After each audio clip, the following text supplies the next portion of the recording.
and welcome to the EquiLead Dialogues. I'm Sneha Churiwal, Advisor for Partnerships and Community at EquiLead. I'm so glad to have you with us today for this special conversation. At EquiLead, which is an initiative supported by Earthen Foundation and Climate Asia, our mission is to make leadership more equitable and intentional, transforming organizations into spaces where women can thrive and lead authentically. Anchored in the values of equity and leadership, we envision a future where women's leadership doesn't just improve representation, it transforms institutions to become inclusive, gender just, and purpose driven. As part of this mission, we launched the EquiLead Dialogues, a series of candid conversation with women plus leaders and organizational changemakers who are walking the talk when it comes to embedding equity in their very DNA of their spaces. These conversations are redefining what it means to lead with empathy, conviction, and courage. Today's theme, Leading Beyond the Leadership Archetype, Quiet Strength, Bold Impact, explores how true leadership often happens away from the spotlight, grounded in authenticity, humility, and purpose. To bring this theme to life, I'm so delighted to welcome Kruti Bharucha, founder and CEO of Peepul India. Peepul is an education nonprofit that partners with governments to reimagine what public schooling can achieve. Under Kruti's leadership, Peepul has built transformative partnerships across Delhi, Madhya Pradesh, and Chhattisgarh, strengthening teacher development, running exemplary schools, and driving system-level reform that improves learning outcomes for thousands of children. Before founding Peepul, Kruti's journey spanned the International Monetary Fund, World Bank, McKinsey & Company, and the Corporate Executive Board, bringing deep expertise in policy, strategy, and system transformation. An economist by training, she's an alumni of the London School of Economics, University of Maryland, and Lady Shri Ram College. What stands out about Kruti is her groundedness. She brings humility and empathy into spaces where scale and policy can often feel detached. She leads with the quiet strength, builds trust across complex systems, and delivers bold, lasting impact through deep collaboration and conviction. Kruti, welcome to the EquiLead Dialogues. It's such a pleasure to have you here today with us. Thank you, Sneha, and thank you for that lovely introduction. Just made my day. No, but really glad to have you here today, Kruti. Kruti, I wanted to begin our conversation today by reflecting on early years that somewhat shaped who you are today. You worked with big global institutions and now in the Indian education system. When you look back, what kind of leadership styles did you encounter early on, and maybe which ones felt least aligned to you? I think I've been fortunate to have lots of, great managers during the course of my, experience prior to coming to the education sector and even after.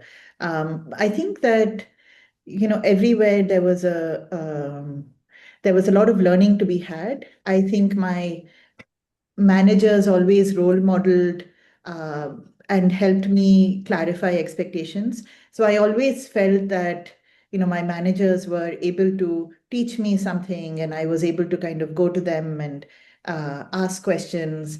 I think there was a little bit of just drive internally, kind of an intrinsic drive that I always had across my career, which helped me become very proactive, take initiative. And I think that, in my entire professional journey, I think that's where then, folks that I worked with appreciated that and gave me a lot of opportunities. So I think the values that that really resonated with me were just the ability to role model and be a leader that actually sets the bar high. Second, the knowledge and skill set that my colleagues had, which I continuously learned from. And then third, I think just the ability to just create opportunities, mentor me, and leverage my strengths to be able to help me really shine wherever I went. I guess just the fourth thing I would add is just making sure that I was constantly, hearing, words of acknowledgement and praise And I think that when you're early on in your career, you're looking for that validation, right? Because you also are unsure. It's probably your first job or your second job, and you also want to get that sense of, okay, am I on the right track? So a fourth thing I would just add is, just being told when I was, doing a good job. I think that matters quite a bit. And then also, being told when I could do better, right? And being able to get that reality check. Oh, okay, you're not quite there yet. There's still a way to go. Yeah. But I think that constant feedback and mentorship really helps. No, that's amazing, and that's so relatable. I mean, a lot of us, while growing up, actually, most of us, leadership for many of us comes by mimicking or really learning directly from our environment, right? Yeah. And it takes time for us to realize what really feels true to us. And I think you've been obviously fortunate to have a lot of these signs and mentors who around you who sort of really sort of given you that time and value and acknowledgement, right? But was there, Kruti, a moment when you realized that you had to do things differently, a turning point, so to say, where you chose authenticity over what leadership is supposed to look like? So I've been told quite a bit, Sneha, and I didn't quite realize this about myself, right? I think I've been, I've now heard a few times over the last year that I am a different leader and I am not kind of, yeah, so perhaps I've been told a number of times that I'm not the typical leader. And I always find that surprising when I hear it because first of all, I'm not quite sure what a typical leader is. So then my next question is, well, what is a typical leader for you, right? And I think what I hear back is someone who always has a filter, they've got their guard up, someone who's a little perhaps not as approachable, maybe not as friendly. And maybe, like you say, right, I have mimicked some of the behaviors of people that I've worked with, where they have exhibited those non-hierarchical, approachable styles, right? And so I think that's part of the where it comes from, just being very open and able to share and make sure that I'm kind of approachable enough. I think the other thing, just that word that you mentioned, right, authenticity. I think it just comes perhaps from two things. One, just knowing yourself and being okay with who you are and saying, yeah, okay, this is who I am. And I'm going to just let that come out fully. Um, and I think that resonates because people see you as true and sincere, as opposed to constantly having your guard up or saying things in a particular way. And that just, I perhaps the word is, it becomes disarming for people, when they see that someone is actually being able to connect and being honest and being true and bringing out who they are inherently, as opposed to putting on kind of a facade of what a leader should be, right? I think the other is perhaps having just broader perspective that you are not carrying the burden of the world on your shoulders. There are people around you who are helping you on that journey. And I think just that perspective of, at as hard as our jobs are, right? We are solving, and they are hard, right? We are solving complex social problems. We are often having to do them with constrained resources, challenges of working in the system, with the right stakeholders, et cetera, et cetera. So it's not easy, but also just having that perspective that, at the end of the day, it is it is it could be stressful, but you don't add to the stress as a leader by showing your stress. And so just using humor and just kind of making the mood lighter, I think is something that is important for me. So it's okay for me to be the shock absorber, to absorb the stress, to be able to anticipate all the things that could go wrong, but to hold them within me and not to let that show, because it doesn't do anybody any favors if I let that show. It just leads to a lot of stress all around, and that doesn't make for a very productive, happy workplace. And it also doesn't help everybody reach their potential, right? Because they're going to be constantly fearful and stressed, and that doesn't allow them to be their best. No, but So how those beautiful is things. that? Yeah, no, Kruti, like, I mean, I think you make it all sound so easy. It takes a lot of courage, I know that, to lead from your own values. But I think, like you said, that, I love how you said that sometimes just bringing your own self out disarms people, right? And really, you bring out the best in the other individual by doing so. Uh, so no, thank you for sharing that, and that brings me to the heart of today's theme, Kruti, quiet strength. And I wanted to understand from you that what does quiet strength look like in day to day for you at People and otherwise. Uh, Maybe just if you could share an instant where you led behind the scenes or stayed calm, and that just being there sort of made all the difference. Um, Maybe I can share with you something that one of the leaders on our team mentioned to me. She said, Kruti, what I like about you is that you allow us to, you allow us to swim, but you also have that net for us, so that we don't, swim too far out where we could potentially drown, right? And you've got that net or that safety net so that you're going to be able to catch us if we, you know, are in any danger or risk, right? But it's just the right stretch because it allows us to, be ourselves, push our boundaries, challenge ourselves, be independent and push things on our own without having someone closely manage or supervise or monitor what we're doing. But if something goes wrong, you've got our back and you've got that safety net so that you can rescue us. Um, and I think that that is maybe what quiet strength is, just having the um, perhaps confidence in your team to be able to give them enough agency, independence, empower them to be their own leaders, regardless of the level at which you join, right? At every level, you can think of yourself as a leader. It's not about getting a title. It's about the behaviors that you exhibit.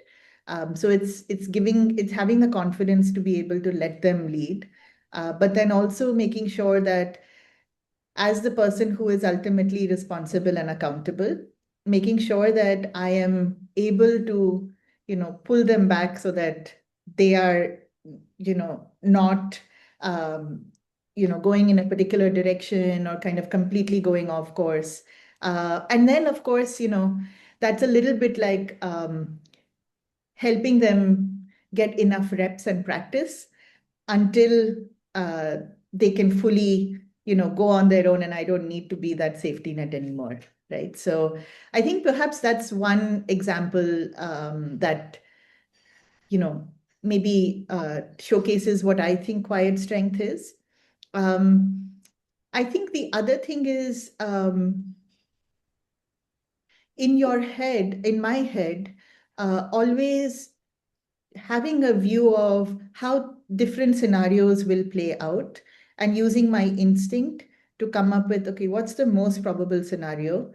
But then let's have a plan B, let's have a plan C, let's have a plan D, and let me, with agility, move between the plans and the scenarios, so that I'm doing the best thing for the organization, right? And I think that is something that you potentially need to just keep quiet as a leader, because you want plan A to succeed, but then you also have to anticipate all of the different ways in which things could potentially play out and make sure that you're putting enough things in place on the back end to anticipate all of the different scenarios and things that could happen in our work. Yeah, yeah, If no, that makes Kruti. sense. Yeah, yeah. I mean, I always struggled, Kruti, with one of the things that, what should define leadership, right? Like whether it's the hierarchy or, you know, uh, the like you said, the status, title, authority. But like I think, you sort of break those norms, right? Like to say that, and it's just as basic, right? That just giving somebody leadership doesn't have to come from hierarchy, but like you said, that just giving your team that agency and that trust, and your beautiful line around that, just being the safety net till they can swim on their own, is taking onus on yourself and responsibility fully as well as a leader. And I think that's so beautifully put. um, and also, Kruti, the environment and the space that you work in has complex dynamics, right? You work with government funders and partners, right? And often things can move very slowly in that environment. uh, Yet again, I'm just going to ask you, how do you really stay grounded and true to your values in these different power dynamics? Like, how do you manage that? I think I guess many of us in this sector could be doing many different things with our careers, with our lives, right? We could be doing, 10 different things. We could be exploring different pathways. You know, I could go to the Himalayas and meditate, or I could be a scuba diver, or I could be in the corporate sector, right? Possibilities are endless. I choose to do this, and I choose to be here. And if I am choosing to be here, then it must be worth it, right? And what is going to be worth it? I think at the end of the day, we all want children to learn. We all want them to do better. And we all want to build a system which is furthering equity and equality. And so for me, the anchor becomes, whenever there is a position of conflict or disagreement, for me, the question is always, well, what is the right answer here? What do I think the right answer is? So we could be talking about a completely different direction. And then I'll try and bring ourselves back to, okay, forget about everything else, forget about funding constraints, forget about, the government stakeholders that we're talking to, the limitations of a particular program that we might have, the budget, etc. What do we think we should be doing in a state or in a program for us to really improve learning outcomes? And sometimes that means really shifting direction, right? Or it means disagreeing with someone who might be a key partner but may feel differently about how to solve for that problem. And my answer is not always the right answer, right? But I think it's just helpful to for me as a grounding mechanism to anchor around what do I think the right answer is to be able to improve children's learning and to improve the government school system. So if I can bring us all back, all of the folks who are around the table, if I can bring us back continuously to solving for the right answer and making sure that we are reminding ourselves that that is why we are here, then that becomes a powerful guiding light for making sure that the decisions we take are the right decisions for the system, for children, for teachers, for school leaders. And oftentimes, everybody else around the table is also there to try and get to the right answer, right? And therefore, when you use that as an anchoring mechanism, it can actually help you manage any disagreement or conflict and bring you back to a place of, common understanding. I think that's also important. Um, Yeah, and yeah, perhaps that also builds trust, right? Because it builds conviction and belief that we are all, trying to work in the same direction. It's a reminder, right? Because sometimes we can just get lost in the detail. We can get lost in the program. We can get lost in the milestones that we've set for ourselves. yeah. But there's a reason why we're here. There's purpose. There's belief. There's conviction, and it just, we have to remind ourselves of that every now and then. Yeah. Completely resonate with that, Kruti. I mean, connecting everybody with the power of purpose is something I think on a day-to-day it can get very challenging, but you manage to do that beautifully, holding that space and inspiring everybody around you to ensure that everybody is connected with the common purpose that we all initially think of getting into the space for, right? And yeah, and also like having that sort of understanding that my view is not necessarily the right view, but bringing everyone together to be able to share their own views as well for the good of the common purpose, right? um, Kruti, one of the other things I wanted to understand is that what does bold impact mean to you? Is it about large scale, deep change, or something else entirely? So I think when it comes to bold impact and just in terms of leadership, right? I think the first and foremost is to have clarity of thought with regard to the vision, right? I think that does need to be at the end of the day, just a laser sharp clarity on what we want to do, right? And I think for a leader, it's extremely important to be able to communicate that in a succinct and simple manner, because it then becomes very clarifying for the organization, the team. And it builds a lot of confidence in just you being a leader when you have that clarity of thought, because it also leads you to have much more conviction in what you're asking the teams to do.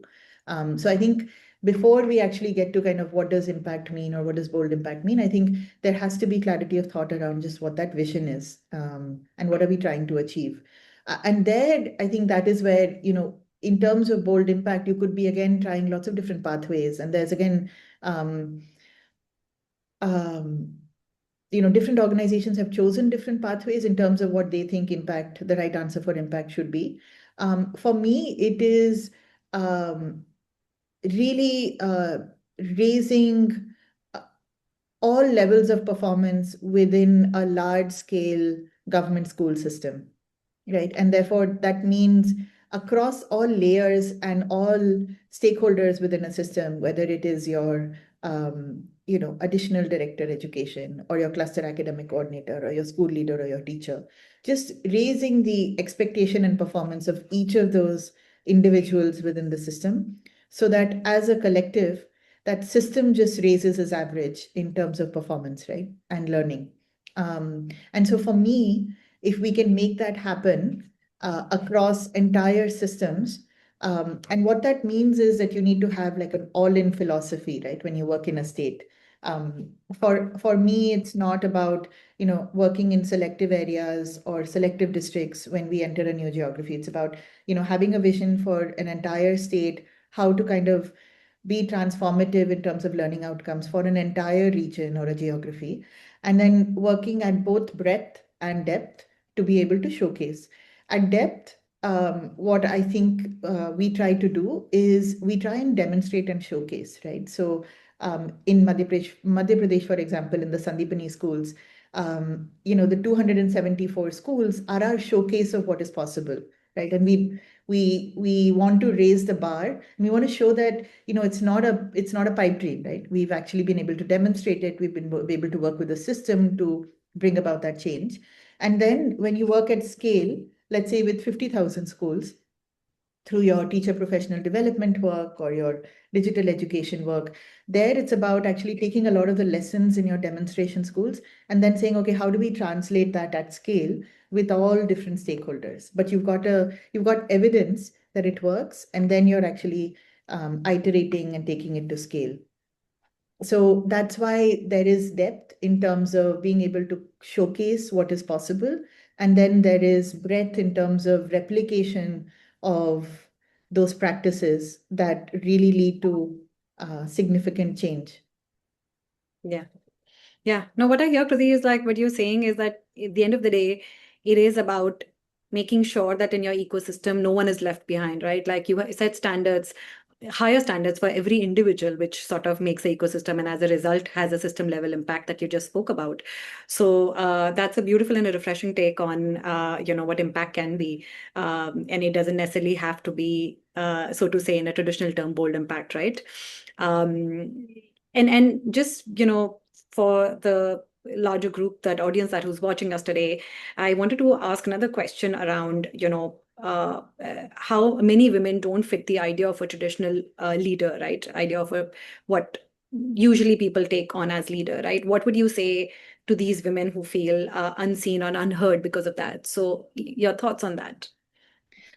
So one of my observations is that women, and I don't know if you'll agree with this, Neha. So I don't mean to kind of create a generalization, not at all. But I do have an observation that women tend to have more self-doubt, and there is a lot of questioning about, okay, should I be confident about this? Should I hold back? Um, should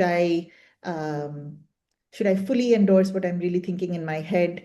So there is, I think, an element of self-doubt that comes in when you are a woman professional. And then when you are a leader, because you have that sense of responsibility, right? It's kind of when you're a parent, you have a sense of responsibility towards bringing up your child, and you want to make sure that you're teaching him or her the right things. I think as a leader, and certainly for me, you have that sense of responsibility around, okay, when I'm saying something, am I fully confident that what I'm saying is the right thing? And can I then, enforce that or put that on the team to be able to execute. So what I would say is I think it's important to overcome that self-doubt. I think that it is important to speak up, and it is important to voice what you are thinking, because if you don't, you will often find yourself, you know, 2 days or 2 weeks later saying, "Oh, I wish I had said it then," and somebody else said it and we're going in a different direction, or somebody else said it and that's exactly what I was thinking. I wish I had said it, right? So I feel like it's important to just hold on to that self-doubt, to make sure that you continue to say, have that dose of humility, but don't let it impact how much you're able to speak up, right? I think the other thing that I would say is oftentimes, just because of the way the workplace has been in the past, I think women also don't always call out instances of poor behavior or things that they think are not best practice ways or good practice ways of operating in the workplace, right? I think what I have found and what I have done is try to role model that it's okay to call those things out, right? And I often do that, right? And I think that when you do have a few role models who call it out, it just empowers more people, more women, to say, okay, it's fine for me to call it out. It's not, no one's going to judge me harshly for it. No one's going to attack me for it. And so I think I think those are two things, right? Just making sure that you're not constantly living with self-doubt. And second, being able to make sure that you speak up and your voice is heard, and you are pointing out instances where you feel like things should be done differently. Yeah, I think those are my two wishes those are my two hopes for all women professionals. And the third is that, women bring a great dose of empathy and behavioral understanding and commitment and dedication, right? I mean, those three things alone are just so powerful. Um, so know your value in terms of what you bring to the workplace. And those are really special attributes, right? Just the ability to be so committed and hardworking, and have that sense of empathy and understanding towards your colleagues, I think makes you so special as an individual contributor to the workplace, and then as a manager, especially, right? So I think those are things that women should definitely hold on to and continue to build out for themselves. Yeah. What a powerful advice, Kruti. I mean, I'm definitely going to be imbibing this. I know that there's many, many times that I struggle with self-doubt, and a lot of us, right? But like having to just acknowledge that there is self-doubt, and how can I sort of move beyond that? Like you said, like call out for ace for an ace, right? Like, why do we have to think so often about it? And Yeah. uh, sometimes it becomes easier to call out when you know that you're not just doing it for yourself, but to encourage and inspire many others around you, right? Yeah. And third that you shared is that know your value, right? Like, I think it's important that we don't box ourselves in a type of leadership, but to understand that we all bring in certain values and worth, and that we should live by it. Like, and that's going to bring out like our innate best, so to say, in that sense. Yeah. So no, lovely. And that brings me to my next favorite question, and the last question, which was basically, when you think of the next generation of leaders in the social impact space, what are some of the qualities or mindsets that you think will matter the most? Um, in terms of leadership, Yeah, yeah. In terms of leadership, what do you think will something that will matter the most in the near future? I Quality. think the ability to be collaborative and willingness to partner. I think that's one thing. Just making sure that you're open to lots of different possibilities and open to people around you. Um, I think for me particularly, I am very grateful for this set of peers that I have who are also social entrepreneurs and have been CEOs and founders for a decade or so. we have this beautiful tight-knit community where we personally and professionally know each other, trust each other.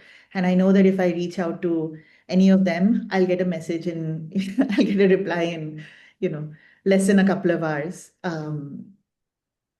Definitely in less than a day. But I'm so grateful for that, right? Because I think it's just because we have mutual respect for each other's work and mutual appreciation for who we are as people.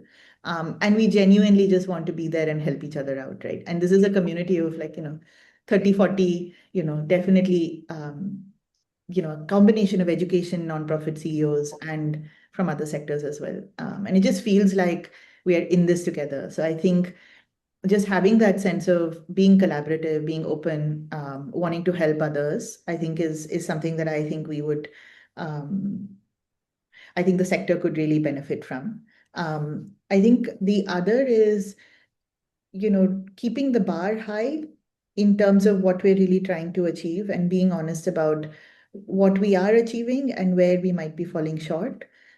I think just bringing more of that honesty to the dialogue and conversations and discussions that we're having in the sector, because sometimes we all get carried away and also talking about all of our successes.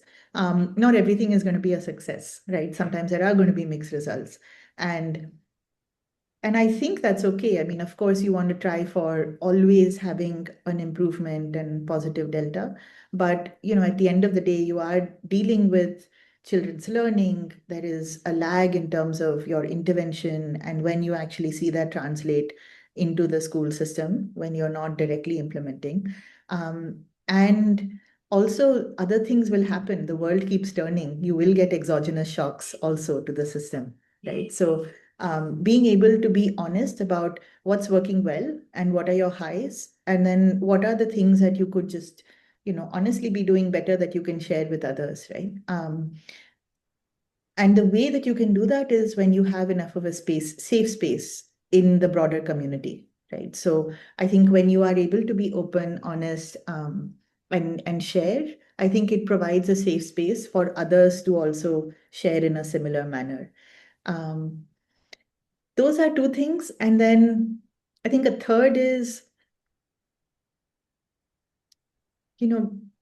just, I would just want leaders to be empathetic and, also have empathetic and understanding, of everybody that they are working with, whether it is stakeholders, whether it's their team, whether it is partners. Just put yourself in the shoes of everyone else that you're speaking with. And I think that will avoid a lot of tension and conflict that can sometimes occur when you're talking to other people. And if there's a disagreement, not when you're randomly talking to other people, but yeah. Beautifully. I mean, I think just you've put all the qualities which are like one feels like, oh, this is simple, that I can get it. Like it shouldn't be hard to have these qualities, right? Like intent, as simple as that, right? That like having your intent there, right intent, and clarity of thought on that intent, right? And honesty, which is a quality all of us can imbibe, right? Like and you said set the bar high, which is sometimes in the social impact space, because of there is highs and lows both, right? And it can be sometimes slow for things to move ahead, but can we still, despite everything, understand our purpose and say, I'm going to continue to grow from where I am and lead everybody else together with me? And yeah, the fourth quality, which is sometimes used as so much of a jargon, right? Empathetic, the word, like we use it so often and freely. But can I really sort of imbibe that in the true sense to say that that as a leader, the quality is so important? Like I feel like in the world of AI that we're living in, and I'm sure you hear this very often, one of the key qualities of leaders will become empathy, right? So yeah, on that note, Kruti, I mean, I honestly feel like I can go on with this conversation with you. Yeah. It's been such a pleasure and an easy conversation to have. And I really thank you for sharing your journey and your wisdom so openly. Um, you've shown that, quiet strength necessarily isn't the opposite of power, right? It's what makes impact sustainable. And yeah, and leading with purpose, empathy, and persistence is what truly how the way forward would be. So yeah, on that note, thank you, Kruti, once again. And to everyone watching, thank you for joining us today. We hope this conversation today will encourage and inspire all of you to lead with authenticity, courage, and care. And to remember that sometimes the quietest voices is what really creates lasting change. This is EquiLead Dialogue. I'm Sneha Churiwal, and thank you for being here with us today.